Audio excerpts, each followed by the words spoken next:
not okay.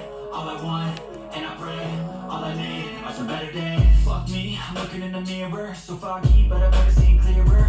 I don't really think anyone can save me, and honestly I'm not really sure I want saving. I like to be my own worst enemy. There's no risk if you don't try at anything, so I'ma just get by and everything. See you in the next life, you can be a better me. I don't think that my head's on straight, gotta flip it and grip it, think I might get an x-ray.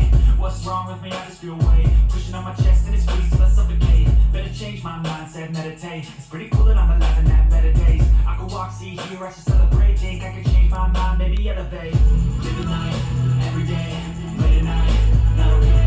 All I want, and I pray, all I need are some better days.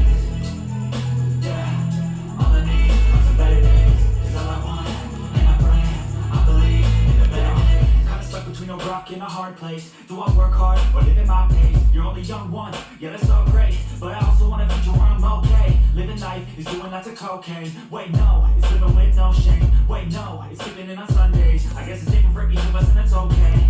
Well I just wanna be happy. How to get there? Glad that you asked me. I think it's different for everyone. Some of us need work, others need fun. Some of us need purpose to over